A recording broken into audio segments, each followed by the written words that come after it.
नमस्कार, मैं हूं आशीष रावत और आप देख रहे हैं लाइव टीवी समाचार लोकतंत्र की आवाज। बुलेटिन की करेंगे शुरुआत। अब नजर डालेंगे कुछ अहम खबरों पर। धारचूला मुनस्यारी उत्तराखंड के प्रसिद्ध सामाजिक कार्यकर्ता एवं बेरोजगार संगठन के अध्यक्ष मोहन पाठक ने मुनस्यारी व धारचूला क्षेत्र में पहुंचकर बदहाल स्वास्थ्य व्यवस्थाओं के विरुद्ध अलग जगाकर सरकार से मांग की कि राज्य में बदहाल स्वास्थ्य सेवाओं को पटरी पर लाएं। उन्होंने कहा कि जिन उद्देश्यों को लेकर के राज्य की आधारशिला रखी गई थी वह सब सपना बन गई है। राज्य के भीतर माफिया तंत्र सक्रिय है, बेरोजगारी चरम परम पर है, पलायन का सिलसिला जारी है। रमाकांत पंत की रिपोर्ट। बहुत सी दुश्वारियां हैं इस केंद्र में जो अभी तक पूरी नहीं हुई है। इस 20 साल में सामुदायिक स्वास्थ्य केंद्र मुनस्यारी में 14 डॉक्टरों का मानक है। अभी वर्तमान में 2 डॉक्टर हैं। क्या इसमें आप अपने आंदोलन के माध्यम से इन डॉक्टरों की जो है कि पूर्ति कर पाएंगे?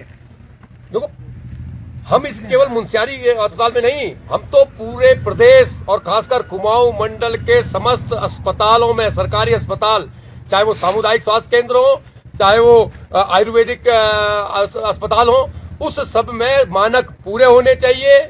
हमें अस्पताल में कोई जाता है उसको पूरी सुविधा मिलनी चाहिए। और इस कुमाऊं मंडल के अस्पतालों की जो रीढ़ की हड्डी है सुशीला तिवारी, उसको एम्स बनना चाहिए। जब तक ये सब चीजें पूरी नहीं होगी, इस पहाड़ के, भाबर के, तराई के लोगों को सुविधा नहीं मिल पाएगी।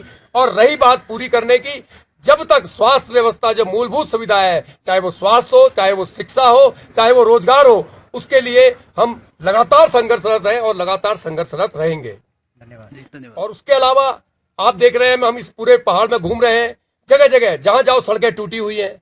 और विकास के नाम पर शिक्षा का में कोई विकास नहीं, स्वास्थ्य में कोई विकास नहीं, सड़कों में विकास नहीं। अगर विकास इस प्रदेश में किसी का हो रहा है तो खनन माफिया का विकास हो रहा है। विकास किसी का हो रहा है तो भू माफिया का विकास हो रहा है। विकास किसी का हो रहा है अधिकारी, नेता, भ्रष्ट अधिकारी, भ्रष्ट नेता और माफियाओं के गठजोड़ का विकास हो रहा है।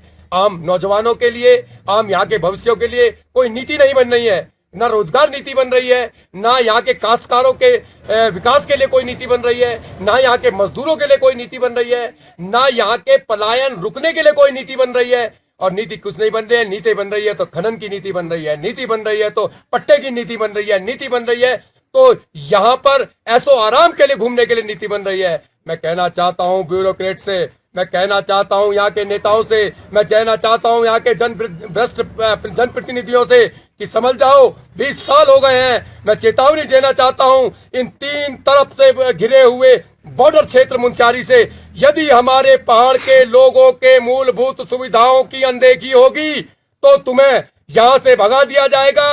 अच्छे प्रतिनिधि लाए जाएंगे, इस सत्ता को अच्छे लोगों के हाथ में दिया जाएगा ताकि इस पहाड़ का विकास हो सके, यहाँ के नौजवानों का भविष्य सफल हो सके, उनके भविष्यों का सपना पूरा हो सके। इस बात को लेकर इस स्थापना दिवस में हम लोग प्रण करते हैं कि इस उत्तराखंड राज्य की रक्षा के लिए हम अपने प्राण तक दे सकते हैं। जय हिंद। फिलहाल आज के बुलेटिन में सिर्फ इतना ही। मुझे दीजिए इजाजत।